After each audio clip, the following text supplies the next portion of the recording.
Life cycle costing. Life cycle costing का matter sir page number बताना है, ये तो बताना है। 197। Life cycle costing known as a total cost of throughout life of a product. एक product जब भी मीन्स बनना स्टार्ट होगा, उसकी इंट्रोडक्शन होगी, मार्केट में उसकी प्लान मतलब सेल होगी, जिसको हम बोल सकते हैं सेलिंग स्टेज हो सकती है या फिर ग्रोथ स्टेज। उसके बाद डिस्पोजेबल स्टेज, जब एक प्रोडक्ट को बंद किया जाता है मीन्स बिकना बंद होगा, उसको खत्म किया जाएगा। इतने टाइम में जितनी भी कॉस्ट कंपनी को लगती है उसको बोलते हैं टोटल कॉस्ट या फिर life cycle cost of a product. इन्होंने लिखा भी है the total cost throughout a life in including planning, designing, acquisition, supporting cost and other cost directly attribute to owning और यूजिंग द एसेट्स। किसी assets को last में use करने पे या फिर खत्म करने पे जो भी हमारी कॉस्ट टोटल लगती है, इस सारी टोटल कॉस्ट जो है किसी प्रोडक्ट की लाइफ साइकिल कॉस्ट ही मानी जाती है। लाइफ साइकिल कॉस्ट के पीछे ऑब्जेक्टिव इन्होंने लिखा है कि choose the most of effective alternatives.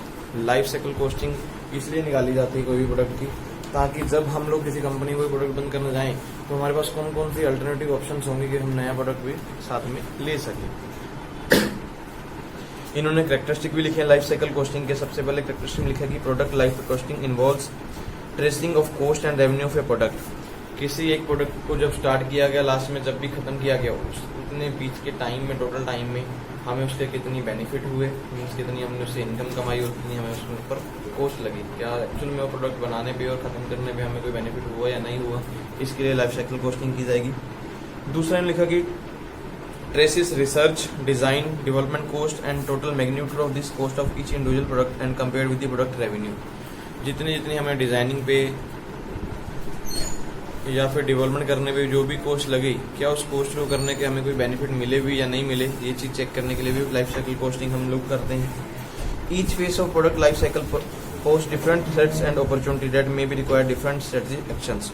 जितने भी हमें डिफरेंट स्ट्रेटजीज या फिर डिफरेंट एक्शंस हमने अलग अलग थ्रेट्स के लिए यूज किए, उसके बारे में भी हमें इन्फॉर्मेशन मिल जाएगी। क्योंकि लगातार जब कोई प्रोडक्ट बनता है, सेम हम ऐसे नहीं बोल सकते कि आज इतना प्रॉफिट कमारा, आने वाले साल में भी उतना प्रॉफिट कमाएगा।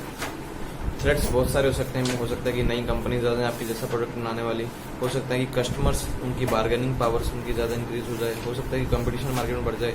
हमने उस टाइम पे क्या क्या स्ट्रेटजीज यूज़ की थी, उन चीज़ों को रिव्यू करने के लिए भी लाइफ साइकिल कॉस्टिंग हम लोग इंट्रोड्यूस लेके आते हैं। Extend the finding new users by increasing the consumption of the present users. हमारे पास जो प्रेजेंट यूजर्स थे, उनसे हम लोग कहीं पर कौन से नए यूजर्स हमारे निकल के आए जो हमारे प्रोडक्ट को खरीद रहे थे, उनके लिए हम नया प्रोडक्ट कैसे उतार सकते हैं, इसके लिए भी लाइफ साइकिल कॉस्टिंग की जाएगी। एलिमेंट्स लिखे हैं लाइफ साइकिल कॉस्टिंग के। लाइफ साइकिल कॉस्टिंग में कितने प्रकार की कॉस्ट होती है। सबसे पहले कॉस्ट है डिस्पोजेबल कॉस्ट। डिस्पोजेबल कॉस्ट होती है जब आप अपने प्रोडक्ट को खत्म कर देते हैं। हमसे बोले कि हमने प्रोडक्ट को आज मार्केट में सेल करना बंद करेंगे, हमने जितने प्रोडक्ट बनाए हुए थे उसको आज से प्रोडक्शन बंद होगा, उसकी जो भी मशीन थी, जो पर्सन हमारे लिए काम कर रहे थे वो पर्सन फ्री किए जाएंगे, इस तरह की कॉस्ट को हम बोलते हैं डिस्पोजेबल कॉस्ट। एक आती है इन्वायरमेंटल कॉस्ट। इन्वायरमेंटल कॉस्ट होता है कि अपने प्रोडक्ट को मार्केट में मेंटेन रखने के लिए जितनी भी हमें इन्वायरमेंट बेस पे कॉस्ट पे करनी पड़ रही है, जैसे पोल्यूशन के लिए आपको कॉस्ट पे करनी पड़ रही है, गवर्नमेंट को टैक्स पे करने पड़ रहे हैं, वो सारी आपकी इन्वायरमेंटल कॉस्ट होगी। थर्ड है सपोर्ट कॉस्ट। सपोर्ट कॉस्ट का मतलब होता है अपने प्रोडक्ट को डायरेक्टली मार्केट में उतार तो आप सकते नहीं है, जिस बेस पे भी अपने मार्केट में उतारा, हो सकता है आपने कमीशन दिया हो सेल के ऊपर, हो सकता है आपने एडवर्टाइजमेंट करवाई हो, तो इसको हम बोलते हैं सपोर्ट कॉस्ट। फोर्थ है इनिशियल कॉस्ट। इनिशियल कॉस्ट होता है कि किसी प्रोडक्ट को बनाने के लिए जो कंपनी को कॉस्ट करनी ही पड़ती है, जैसे कि लेबर की कॉस्ट होगी, रॉ मटेरियल की कॉस्ट होगी, डायरेक्टली जितने भी खर्चे कंपनी को प्रोडक्ट बनाने के ऊपर लग रहे हैं, वो सारी इनिशियल कॉस्ट होती हैं। उसके बाद आती है फेलियर कॉस्ट। आपने कोई प्रोडक्ट मार्केट में उतारा लेकिन उसमें किसी प्रकार के डिफेक्टिव्स निकल के आ गए, तो उस डिफेक्टिव्स को सॉल्व करने के लिए कंपनी को जो कॉस्ट करनी पड़ती है उसको बोलते हैं हम लोग फेलियर कॉस्ट। जैसे कंपनी प्रोडक्ट उतारती है तो उसके रिगार्डिंग कुछ ना कुछ सर्विसेज मार्केट में जरूर देती है। अगर प्रोडक्ट में कोई प्रॉब्लम्स आएंगी तो सर्विसेज करेंगे फ्री ऑफ कॉस्ट में, तो जो कॉस्ट कंपनी को पड़ती है उसको हम फेलियर कॉस्ट बोलेंगे। फिर आती है इंस्टॉलेशन कॉस्ट। इंस्टॉलेशन कॉस्ट कई बार कंपनी कुछ प्रोडक्ट ऐसे भी मार्केट में उतारते हैं कि जो भी पर्सन उसको खरीदेगा फ्री ऑफ कॉस्ट इंस्टॉल किए जाएंगे। जैसे हम बोले कि अभी मार्केट में एसी सेल होते हैं, एसी आप किसी भी कंपनी का ले आइए, आप उस कंपनी के कस्टमर केयर को कॉल करेंगे हमने एसी खरीदा, तो कंपनी वाले खुद अपना पर्सन भेजेंगे आपके घर में उस चीज़ को इंस्टॉल करने के लिए। फ्री ऑफ कॉस्ट में इंस्टॉलेशन होती है, उसको बोलते हैं इंस्टॉलेशन कॉस्ट। एक आती है ऑपरेशन कॉस्ट। ऑपरेशन कॉस्ट का मतलब है जब आप कोई प्रोडक्ट बना रहे हो, उसमें जितने प्रकार के डिवाइसेस, कंपोनेंट, रॉ मटेरियल वगैरह यूज हो रहे हैं, उसको हम बोलते हैं ऑपरेशन कॉस्ट। लास्ट में हमारे पास एक कॉस्ट आ रही है मेंटेनेंस कॉस्ट। मेंटेनेंस कॉस्ट होगी अपने प्रोडक्ट को बार बार संभाल के रखने के लिए, या फिर मार्केट में जब उसकी डिमांड खत्म हो जाती है तब आप उस डिमांड को दोबारा से जनरेट करने के लिए कुछ ना कुछ उसमें आईटी सेक्टर के अकॉर्डिंग, आरटी सेक्टर के अकॉर्डिंग उसका बेनिफिट लेते हैं। तो हमारी ये कॉस्ट जो होती है वो हमारी मेंटेनेंस कॉस्ट होती है। किसी भी कंपनी का प्रोडक्ट होगा तो डिफरेंट डिफरेंट टाइप्स की कॉस्ट उसमें जरूर लगती है। Life cycle costing process. Life cycle costing process में सबसे पहला पॉइंट हमारे पास आ रहा है एनालिसिस प्लानिंग। आपको तो कहते हैं जब भी कोई प्रोडक्ट मार्केट में लेके आना सबसे पहले उसकी प्लानिंग करना जरूरी है। प्लानिंग नहीं करेंगे कि लोगों को कैसा प्रोडक्ट चाहिए, अगर हम प्रोडक्ट मार्केट में लेके आएंगे तो उसको किस डिजाइन में लेके आएंगे, लोगों की सोच क्या है, किस एरिया में बिजनेस लगाएंगे, वहाँ पे रॉ मटेरियल हमें मिलेगा या नहीं मिलेगा, लेबर मिलेगी या नहीं मिलेगी, ये डिफरेंट डिफरेंट पॉइंट होते हैं प्लानिंग में। कोई भी कंपनी जब प्लानिंग करेगी तब के बाद ही प्रोडक्ट लेके आ सकती है, तो पहले प्लानिंग कीजिए। दूसरा स्टेप है आपके पास है एनालाइज प्रिपरेशन। अगर आपको लगता है कि आपने प्लानिंग कर ली है, अपने प्लान को आप इम्प्लीमेंट करना चाहते हो, तो इम्प्लीमेंट जब करोगे तो प्लांट कहाँ पर लगाओगे। सबसे बड़ी प्रॉब्लम आती है कि प्लांट की लोकेशन कैसी हो। कोई प्रोडक्ट मार्केट में लेके आए तो किस जगह पे अपना प्लांट लगाएं, प्रोडक्ट जो बनेगा किस प्रोसेस में बनेगा, कितने टाइम में हम लोगों को ये सर्विसेज प्रोवाइड कर सकते हैं, ये हमारी प्लानिंग में आएगा। थर्ड आता है इम्प्लीमेंटिंग एंड मॉनिटरिंग। जब आपने अपना प्लांट भी सिलेक्ट कर लिया, प्लानिंग भी कर ली, अपने प्लांट को स्टार्ट कर सकते हैं और लगातार उस चीज को मॉनिटर करते चले जाए कि हमारा प्रोडक्ट मार्केट में अगर बिकना स्टार्ट हो गया है तो कितना टाइम लोग उसको खरीद रहे हैं और कितने टाइम में इसकी डिमांड जो है बार बार जनरेट हो रही है। अगर ये चीज किसी कंपनी के लिए प्रॉपर सेटअप में चलती रहे तो कंपनी लॉन्ग टाइम के लिए चलती है। कंपनी का जो प्रोडक्ट होता है वो लाइफ उसकी लॉन्ग होती है। अगर कोई प्रोडक्ट लोग एक बार खरीद रहे हैं दोबारा से उसकी डिमांड नहीं निकल रही तो मान ली प्रोडक्ट जो है लास्ट में डिस्पोजेबल स्टेज पे अपने अभी पहुंच जाता है। Types of A life cycle costing. Life cycle costing आप कितने तरीके से देख सकते हो, दो तरीके से देख सकते हैं। सबसे पहले प्रोडक्ट लाइफ साइकिल, दूसरा है प्रोजेक्ट लाइफ साइकिल। प्रोडक्ट होगा कि कंपनी ने जो प्रोडक्ट बनाया मार्केट में किस किस स्टेज में जाके खत्म होता है। प्रोजेक्ट होता है भी जो कंपनी आज प्रोजेक्ट लगाने जा रही है वो कितने टाइम तक के लिए चलेगा, उसको प्रोजेक्ट लाइफ कॉस्टिंग बोल सकते हैं। सबसे पहले बात करते हैं product life cycle. Product life cycle which varies from few months to the several years. Product life cycle की जो हम बोल सकते हैं टाइम पीरियड होता है कुछ महीनों से लेके सालों तक चलता है। मीन सेवरल हो सकते हैं, ऐसे नहीं बोल सकते 1-2 साल के लिए। हो सकता है कि प्रोडक्ट लॉन्ग टाइम के लिए चलने वाला भी हो, मार्केट में उतना टाइम बिकता भी चला जा सकता है। For example in case of camera, photo कॉपिंग machines etcetera life is more than 100 years. आप कैमरे की बात करें, फोटो कॉपिंग मशीन की बात करें, अगर इनको प्रॉपर यूज कर रहे हो तो वे 100 साल तक भी चल सकते हैं। ऐसा नहीं है कि आप लोग कैमरा आज ले आए वो आगे आने वाले सालों में बंद ही हो जाएगा कि आप 5 साल चलाएंगे, 6 साल में आपकी फोटो उल्टी खींचनी स्टार्ट कर देगा, उल्टी बना देगा। ऐसा नहीं हो सकता। मेन मैटर करता है कि आप लोग उसको कैसे यूज कर रहे हो। पता लगा अभी साफ करने के लिए हो रहे हो, उसको पानी में निकाल के उसका पुर्जा बाद में फिट करते तो नहीं चलने वाला। तो मैटर करता है आप लोग किस हिसाब से उसको यूज करने जा रहे हो। तो लिखा कि प्रोडक्ट लाइफ साइकिल कॉस्टिंग में क्या कैरेक्टरिस्टिक होंगे। इसमें सबसे पहले कैरेक्टरिस्टिक होता है कि इसमें हमें ये पता लग जाएगा कि हमारा प्रोडक्ट जो है किन किन फेज में, जैसे कि हम बोले कि development, introduction, growth, maturity, decline and deletion at the various speeds. किन किन स्पीड्स के ऊपर हमारा जो प्रोडक्ट है जब मार्केट में आया तो किन किन स्पीड में कितने कितने लेवल पे गया। सबसे पहले जब कोई प्रोडक्ट मार्केट में आएगा तो सबसे पहले हमारे पास जो स्टेज होती है वो कौन सी स्टेज होती है, इंट्रोडक्शन स्टेज। जब मार्केट में हम अपना प्रोडक्ट लेके आते हैं, मार्केट में लोगों को इन्फॉर्मेशन देते हैं कि हमारा प्रोडक्ट मार्केट में नया आ रहा है। जब नया आएगा तो हम क्या बोलते हैं, इसमें जो स्टेज आती है यहाँ तक चलेगी तो वो कौन सी आती है, ग्रोथ स्टेज। हमें लगता है कि हमारा प्रोडक्ट मार्केट में डिमांड आनी स्टार्ट होगी तो ग्रोथ में चलता रह जाएगा। जब ये ग्रोथ हो रही होगी तो लॉन्ग टाइम के लिए ऊपर चलती चली जाएगी। अगर आप इसमें कोई आईटी सेक्टर्स या रिसर्च एंड डेवलपमेंट को यूज करेंगे, मार्केट में इन्फॉर्मेशन लोगों को देते चले जाएंगे तो आपको इसके बेनिफिट मिलते चलेंगे। लेकिन कुछ लेवल पे जाके ये प्रोडक्ट जो है डेक्लाइन में आना स्टार्ट होगा। डेक्लाइन में आने का मतलब जब लोगों का टेस्ट, लोगों की सोच आपके प्रोडक्ट के प्रति चेंज होनी स्टार्ट हो जाएगी। उनको लगता है कि आपका प्रोडक्ट अभी उनके लिए बेनिफिट नहीं है। लगातार एक चीज खा के लोग जब बोर हो जाते हैं तो मे भी लोग उसको खाना छोड़ देंगे, या फिर जो चीजें पहनने वाले तो उसको पहनना छोड़ देंगे, यूज करना छोड़ देंगे। अगर लोग लगातार इस चीज को खत्म करते चले जाएंगे, लोगों की सोच के अकॉर्डिंग आप काम नहीं करेंगे तो आपका प्रोडक्ट जो है डिक्लाइनिंग के मैच्योरिटी स्टेज में भी आ सकता है। जब आपका लोगो प्रोडक्ट इस स्टेज में आ गया तो मतलब इस प्रोडक्ट को खत्म करना ही पड़ता है। लेकिन कुछ कंपनीज ऐसी भी होती हैं कि यहाँ पे स्टेज को आने नहीं देती, आईटी सेक्टर को यूज करके दोबारा से ऊपर जाएंगी, रिसर्च एंड डेवलपमेंट को यूज करके ऊपर जाएंगी। वो डिपेंड करता है कि लोगों को किस हिसाब से हम अपना प्रोडक्ट देते चले जाएंगे तो मैटर हमारी कंपनी में आ सकता है। जब भी किसी कंपनी के प्रोडक्ट की लाइफ साइकिल के बारे में बात किया जाएगा तो डिफरेंट स्टेजेस के बारे में बात उसमें पहले से ही हो जाती है। प्रोडक्ट कॉस्ट में हमें रेवेन्यू कितनी हुई, प्रॉफिट कितना हुआ, इस चीज को चेक किया जाएगा प्रोडक्ट लाइफ साइकिल के अकॉर्डिंग। अगर हमें प्रोडक्ट की लाइफ साइकिल पता होगी, जैसे मैं बोलूँ कि यहाँ तक तो आप प्रॉफिट कमा रहे थे, जब प्रोडक्ट नीचे जाने लगा तो मे भी आपकी कॉस्ट बढ़ जाएगी, आपको डेवलपमेंट करवानी पड़ेगी या फिर IT सेक्टर को यूज़ करना पड़ेगा, लोगों की इन्फॉर्मेशन लेनी पड़ेगी, खर्चे लगेंगे, दोबारा से फिर जाएंगे तो फिर प्रॉफिट कमाएंगे। तो किस किस लेवल पे कितना प्रॉफिट हमारे प्रोडक्ट ने कमाया, कितने सालों में कितना हमारे लिए बेनिफिट रहा, ये चीज़ चेक करने के लिए प्रोडक्ट लाइफ कॉस्टिंग की जाएगी। Profit per unit product move through the life cycles, कितने यूनिट्स के अकॉर्डिंग हमारा कितना प्रॉफिट चल रहा था, वो भी अलग अलग लाइफ साइकिल में हमारे पास पता चेंज हो सकता है, इसके बारे में भी आपको इन्फॉर्मेशन मिल जाएगी। Each face of product life cycle pass different threats and opportunity. जब भी हमारा प्रोडक्ट कथा किसी फेस में निकलता है, जैसे बोलूँगी ग्रोथ में आया, ग्रोथ के बाद ये जो स्टेज होती है, ये पीक स्टेज होती है प्रोडक्ट में, और जब नीचे आता है डिक्लाइन स्टेज। अलग अलग स्टेज पे ऊपर किसी प्रोडक्ट को क्या थ्रेट्स थे, क्या अपॉर्चुनिटीज थी, उसके बारे में भी हमें इन्फॉर्मेशन मिल जाती है मार्केट से। फाइंडिंग न्यू यूजर्स और new users getting the present users.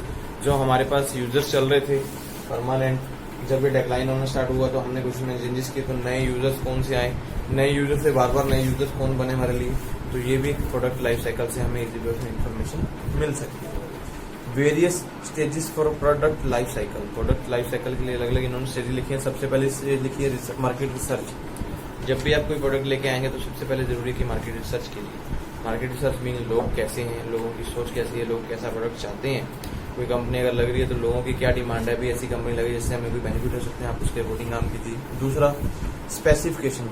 जब भी कोई प्रोडक्ट मार्केट में लेके आए उसकी स्पेसिफिकेशन होनी सबसे ज्यादा जरूरी है। आज के टाइम में जैसे हम देखते हैं कि कोई प्रोडक्ट आपने खरीदना है तो स्पेशली आप उसकी स्पेसिफिकेशन देखते हैं, इस प्रोडक्ट में क्या क्या चीजें यूज की गई हैं, हमारे लिए बेनिफिशियल प्रोडक्ट है या फिर हमारे लिए नुकसानदेह प्रोडक्ट है, उसके अकॉर्डिंग ही कोई पर्सन प्रोडक्ट जो है खरीदता है। थर्ड है डिजाइन। अगर आप कोई प्रोडक्ट बनाने भी रहे हैं तो उसका डिजाइनिंग होना भी जरूरी है। प्रोडक्ट ऐसा नहीं है कि मिट्टी में लिबड़ा उड़ लेके आ जाएंगे भी ये लोग खरीद ले, कुछ नहीं खरीदने वाला। उसकी प्रॉपर डिजाइनिंग भी कंप्यूटर एडिट प्रोग्रामिंग से होनी चाहिए, ताकि लोगों को लगे कि एक्चुअल में ये प्रोडक्ट जो है हमारे लिए बेनिफिट वाला होगा। देखने में जिसकी लुक अच्छी लग रही है तो मे भी जब हम खरीदेंगे तो उसका हमारे बेनिफिट होगा ही होगा। थर्ड है प्रोटोटाइप मैन्युफैक्चर्स। जो ये प्रोडक्ट आपने डिजाइनिंग भी कर लेंगे तो उसकी मैन्युफैक्चरिंग किस हिसाब से कीजिए। एक एरिया आपको प्रॉपर सेटअप करना, जो टाइम पीरियड सेटअप करना होगा, कितने टाइम पीरियड में लोगों को ये प्रोडक्ट मिल सकता है, तो ये भी इसमें क्लियर हो जाना चाहिए। उसके बाद डेवलपमेंट। जब आपका प्रोडक्ट एक बार बन गया तो उसकी डेवलपमेंट आप किस तरह से करवाओगे। डेवलपमेंट के लिए आप कोई एडवर्टाइजमेंट रखोगे, किस बंदे से एडवर्टाइजमेंट करवानी है। आप बोलो कि एडवर्टाइजमेंट हम किसी नॉर्मल पर्सन से करवा लेंगे तो मे भी लोग ना खरीदें। किसी हम एक सेलिब्रिटी पर्सन से इसकी एडवर्टाइजमेंट करवाएंगे जिसको लोग अच्छी तरह से जानते हैं और लोग उसको अच्छी तरह से मानते भी हैं, तो आपको उसका ज्यादा बेनिफिट होने वाला होगा। फिर आता है टूलिंग। जो प्रोडक्ट आप बनाने जा रहे हैं उसमें कितने प्रकार के, मतलब बहुत सारे टूल्स की यूज होती है। तो टूलिंग की फैसिलिटीज आपके पास कहाँ से आएगी, क्या सारे टूल्स खुद खरीदेंगे या फिर मार्केट में आप रेंट पे लेंगे, हर पेज में ये सारी सर्विसेज आप पहले से डिसाइड करेंगे। फिर आता है कि मैन्युफैक्चर्स। आपने एडवर्टाइजमेंट भी कर ली, टूलिंग भी सेटअप कर लिया, फिर उस प्रोडक्ट को बनाना स्टार्ट कीजिए। बनाने के बाद आएगा सेलिंग, उस प्रोडक्ट को सेल करना स्टार्ट कीजिए। सेलिंग के बाद आएगा आपके पास डिस्ट्रीब्यूशन, क्योंकि कंपनी बना के प्रोडक्ट अपने पास नहीं रख सकती, उसको मार्केट में डायरेक्ट तो बेचा नहीं जा सकता। कंपनी बोली कस्टमर हमारी कंपनी में आए, वहां से कितने चले जाएं। आपको कोई डिस्ट्रीब्यूटर एरिया फाइंड करने होंगे जहाँ पे अपना प्रोडक्ट पहुंचाएंगे, और सारी मार्केट में आपका प्रोडक्ट जब पहुंचेगा तो प्रोडक्ट की सपोर्ट के लिए भी आप ऑलवेज रेडी दीजिए। प्रोडक्ट की सपोर्ट के लिए जैसे हम बोले कि वारंटी या फिर गारंटी बेस पे जो सर्विसेज किसी प्रोडक्ट के लिए दी जा सकती हैं वो कंपनी ऑलवेज देगी, तो उसका बेनिफिट मिलेगा। लास्ट में हो जाएगा कि डिकॉमनाइजिंग और रिप्लेसमेंट। अगर आपको लगता है कि आपके प्रोडक्ट में किसी प्रकार की प्रॉब्लम्स आ रही हैं, आप रिप्लेस भी कर सकते हैं, अदरवाइज अपने प्रोडक्ट को दोबारा से रीजनरेट भी कर सकते हैं। मीन इसमें कोई IT सेक्टर को यूज करके या फिर डेवलपमेंट फेज को यूज करके अपने प्रोडक्ट को आगे बढ़ा भी सकते हैं। फिर आपके पास आ रही है phases of the product life cycle, जिसके बारे में हमने पहले ही बात कर ली। प्रोडक्ट लाइफ साइकिल में कौन कौन से फेज होंगे। सबसे पहला फेज जो आपके पास आता है इंट्रोडक्शनरी फेज। जब अपने प्रोडक्ट को मार्केट में लेके आएंगे, इंट्रोडक्शन बेस पे आप जब प्रोडक्ट को बताएंगे कि हमारा प्रोडक्ट मार्केट में आ रहा है, उसके लिए कोई एडवर्टाइजमेंट्स किसी सेलिब्रिटी को यूज करके आप मार्केट में इन्फॉर्मेशन दे रहे हो, तो इंट्रोडक्शन स्टेज आपके प्रोडक्ट के लिए आएगी। दूसरा आता है अंडर ग्रोथ फेज।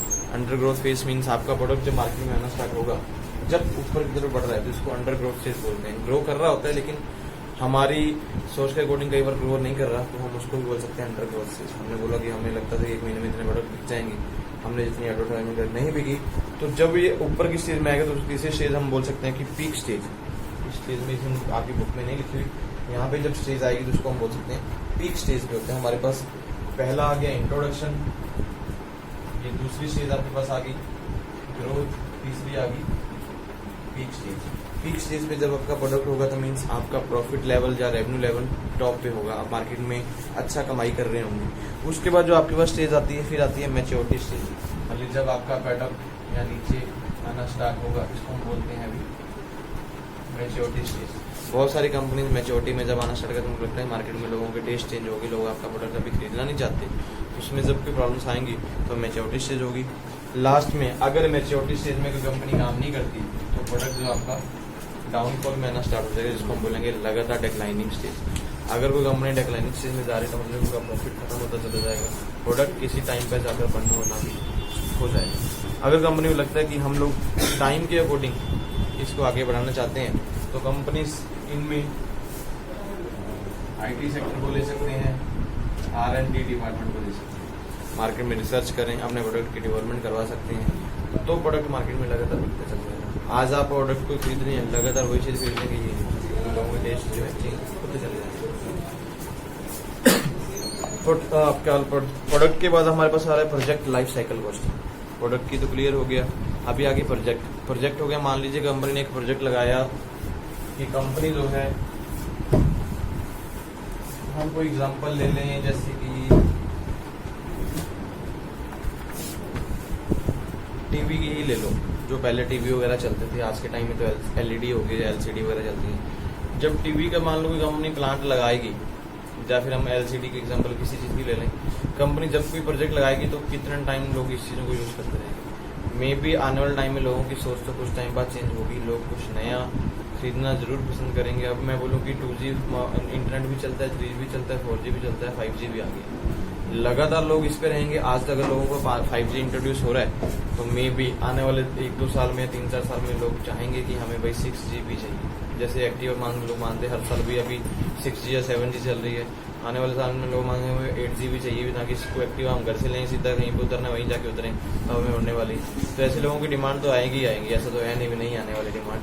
तो ये प्रोजेक्ट लाइफ साइकिल कॉस्टिंग उसी के ऊपर ही डिपेंड करती है कि जो प्रोजेक्ट आपने आज लगाया, कितने साल तक वो प्रोजेक्ट आपका लगातार चलता है। जिस टाइम पर जाके लोगों के स्टेज उनको लगा कि लोगों का टेस्ट खत्म हो गया तो प्रोजेक्ट वो खत्म हो जाता है। उस प्रोजेक्ट में भी कंपनी को वही काम करना पड़ता है, जैसे प्रोडक्ट में रिसर्च एंड डेवलपमेंट करवानी पड़ती है, IT सेक्टर करना पड़ता है, या फिर स्पेशल क्वालिटीज या फिर स्पेशल स्टैंडर्ड अपने प्रोडक्ट के लिए लेके आने पड़ते हैं, जिस बेस पे लोगों को लगता है कि हाँ ये लोग कंपनी हमारे फेवर में काम कर रही है, तो प्रोजेक्ट आप आगे भी चल सकते हैं।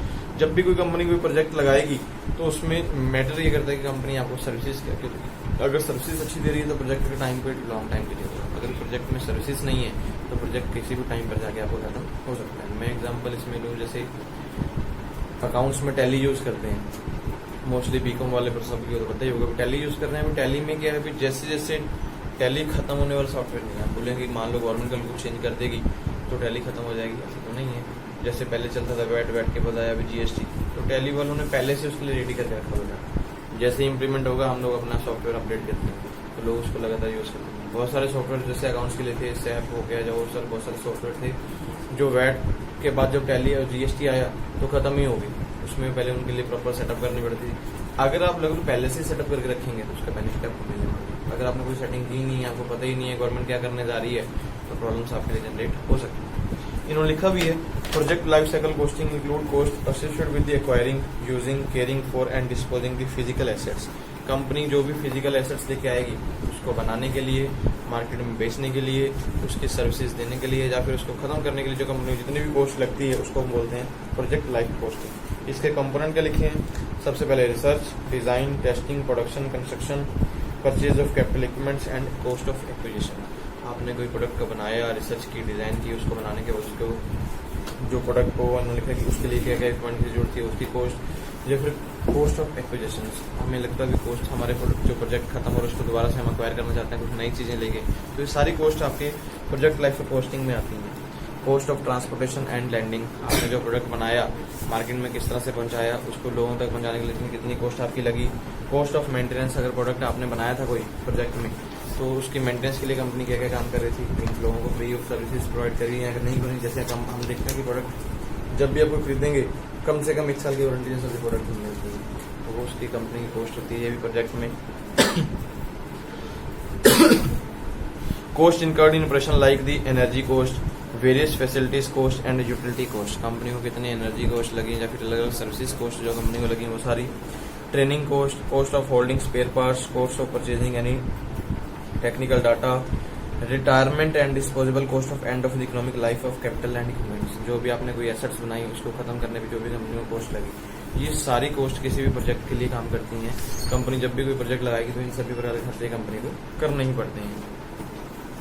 Purpose of project life cycle costing, जो ये प्रोजेक्ट लाइफ साइकिल कॉस्टिंग हम लोग करते हैं उसके पीछे मीन्स पर्पस क्या, सबसे ज्यादा पर्पस लिखा है कि चूज बिटवीन 2 और मोर एसेट्स। मान लीजिए कंपनी 1 या 2 या 3 एसेट्स में काम कर रही है तो कौन सी एसेट्स उनके लिए सबसे ज्यादा बेनिफिट वाली है। जिस एसेट्स में कंपनी की कॉस्ट कम लग रही होगी कंपनी उन एसेट्स को लगातार आगे लेके चलेगी, अदरवाइज जिसमें कॉस्ट कंपनी की बढ़नी स्टार्ट होगी उस एसेट्स को खत्म करेगी, उसके बाद नई एसेट्स को यूज करना स्टार्ट कर देगी। डिटरमाइन दी एसेट्स बेनिफिट्स, किस एसेट से हमें कितने बेनिफिट हो रहे हैं ये भी चेक करने के लिए कंपनी जो है प्रोजेक्ट लाइफ कॉस्टिंग करेगी।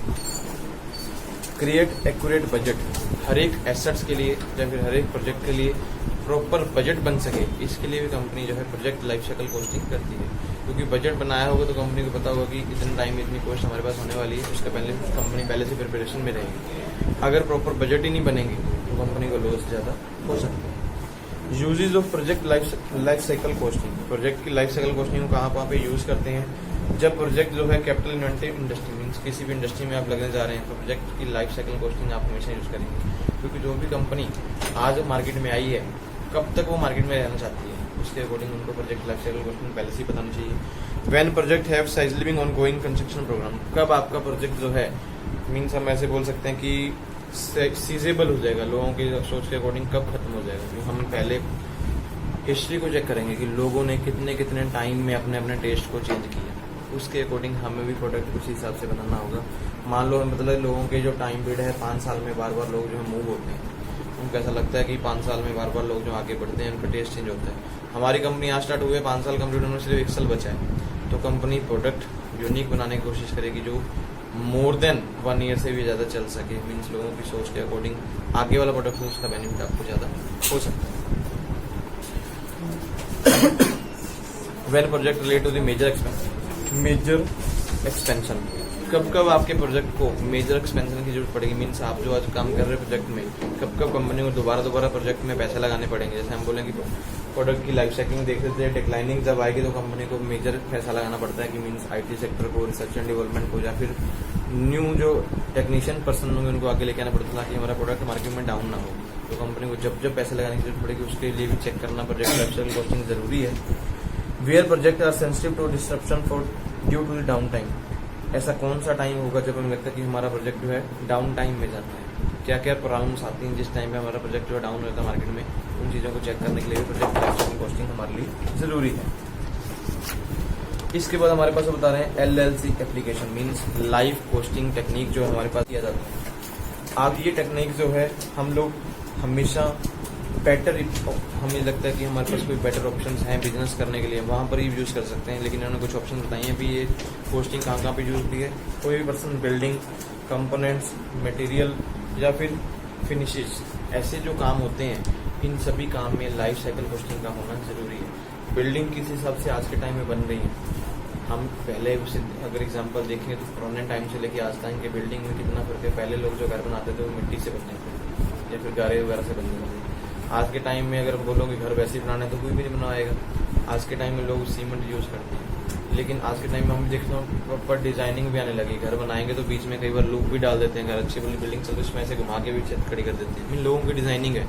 हो सकता है आने वाले टाइम में लोग बोलेंगे आधा घर बन जाए बीच में इतना गैप हो भी बाकी उसके ऊपर खड़ा हो, ऐसा भी लोग मांगने स्टार्ट करते हैं। तो वो कैसा खड़ा किया जाएगा भाई, वो मैटर करता है। तो डिजाइनिंग हमेशा बिल्डिंग में मैटर करेगी लोगों की।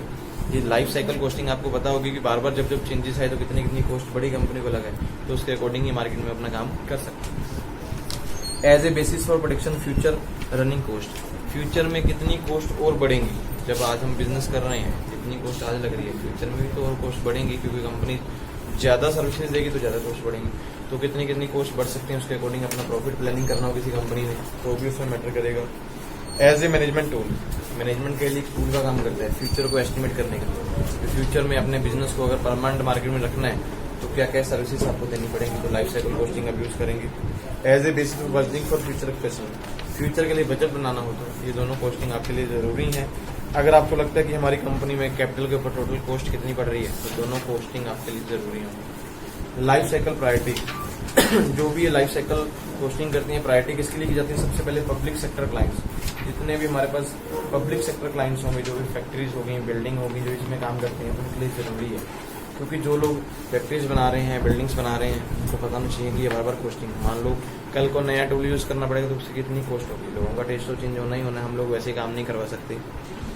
प्राइवेट सेक्टर क्लाइंट, जितने प्राइवेट सेक्टर क्लाइंट्स होंगे, जैसे हम बोले कि जो ओवरऑल प्रोजेक्ट के लिए प्रॉफिट के लिए काम करते हैं, जैसे बोले कोई ट्रेजरी बिल्स बोला है, वैसे बिल हम बोल नहीं सकते। जैसे प्राइवेट सेक्टर में जितने ठेकेदार पर्सन काम करते हैं, तो ठेकेदारी में उनको कितनी कॉस्ट पड़ सकती है। जैसे कोई बंदे मेंटेनेंस का काम कर रहे हैं, कोई रेलवे ओवरब्रिज बना रहे हैं, नॉर्मल ओवरब्रिज बना रहे हैं, तो प्रोजेक्ट में काम चलता है, उसमें में कितनी कॉस्ट कंपनी की बढ़ सकती है। वहाँ पर प्रोजेक्ट लाइफ साइकिल कॉस्टिंग हमेशा मैटर करेगी। इसके एडवांटेज क्या होंगे, इसके डिसएडवांटेज क्या होंगे, दोनों कॉस्टिंग के। सबसे पहले लिखा कि एडवांटेज में encourage long term strategic planning. आप लॉन्ग टाइम के लिए कितना प्रॉपर प्लानिंग कर सकते हैं।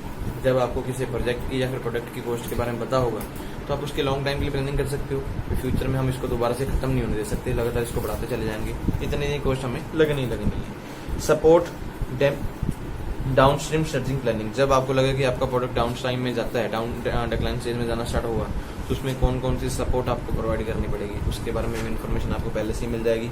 Influence the overall cost availability of the project. हमारे प्रोजेक्ट के ऊपर कॉस्ट का क्या इन्फ्लुएंस होगा, मीन्स क्या कॉस्ट का क्या प्रभाव पड़ता है हमारे प्रोजेक्ट के ऊपर या फिर प्रोडक्ट के ऊपर, उसकी भी इन्फॉर्मेशन आपको पता लग जाएगी। उसी बेस पे आप प्रोजेक्ट को पहले से ही मेंटेन करेंगे या फिर प्रोडक्ट को बनाएंगे ताकि हमारा प्रोडक्ट जो है प्रॉफिट में लगातार रह सके। Influences early stage decision making. जब हम प्रोडक्ट बना के लेके आते हैं तो अर्ली स्टेज में क्या क्या इन्फ्लुएंसेस आते हैं, बहुत सारे आते हैं। मान लो कंपनी जब भी कोई प्रोडक्ट बनाने जाएगी, उनके पास सबसे बड़ी जब प्रॉब्लम आती है तो कुछ थ्रेट होते हैं। सबसे पहले कंपटीटर, ये कंपनी के लिए थ्रेट्स होते हैं। हम जो प्रोडक्ट बना रहे हैं और भी कंपटीशन वाली कंपनी होंगी जो बना सकती हैं। उसके बाद आते हैं कस्टमर्स। कस्टमर की क्या सकती है, बाइंग पावर्स। लोग जो है मार्केट में सामान खरीदने आएंगे, वो कितनी कीमत में हमारा प्रोडक्ट खरीदते हैं। मैंने प्रोडक्ट पहले रख दिया 500 का, लोग खरीदना पसंद ही ना करें। तो हर एक लोगों की बार्गेनिंग पावर होती है ना। लोग जैसे मार्केट में मोस्टली लोग सामान लेने जाएंगे, वरना 500 नहीं भी हम 400 देंगे, 300 देंगे। तो बार्गेनिंग पावर भी लोगों की मैटर करती है। न्यू एंट्रेंस इन दी मार्केट या फिर गवर्नमेंट की पॉलिसी, ये सारे कंपनी के लिए थ्रेट होती है। तो इसके लिए कंपनी को पहले से ही पता लग जाएगा भी ये चीज़ें हमें पहले से मेंटेन करनी होंगी प्रोजेक्ट के लिए। जहाँ पे इसके बेनिफिट हैं, इसके लिए कुछ डिसएडवांटेज भी लिखे हैं। सबसे पहले assumption of a non and determination life cycle. कुछ चीज़ें ऐसे भी किताब लाइफ साइकिल में आती हैं जिनके बारे में हमें सिर्फ अंदाजे ही होते हैं भी ये चीज़ आएगी मार्केट में। ऐसा हो सकता है कि ऐसा ना आए। जैसे मैंने एग्जांपल बोला, भी लोग हो सकता है आने वाले साल में घर बोलेंगे बीच में गैप होना चाहिए।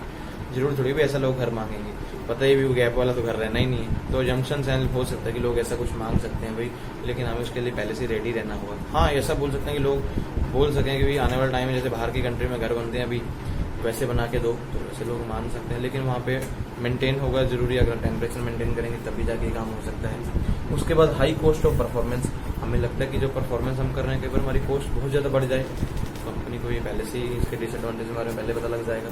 उसके बाद high sensitivity of changing requirement. जब भी आप कहते हैं चेंजिंग रिक्वायरमेंट में जाएंगे, अपना कोई प्रोजेक्ट चेंज करने जा रहे हैं या प्रोडक्ट को चेंज करने जा रहे हैं, हो सकता है कि आपको ज़्यादा सेंसिटिविटी में काम करना पड़े, जिसकी कॉस्ट आपकी ज़्यादा लग सकती है। तो ये डिसएडवांटेज आते हैं लाइफ साइकिल कॉस्टिंग। ये था आपका लाइफ साइकिल कॉस्टिंग वाला टॉपिक जो हुआ खत्म।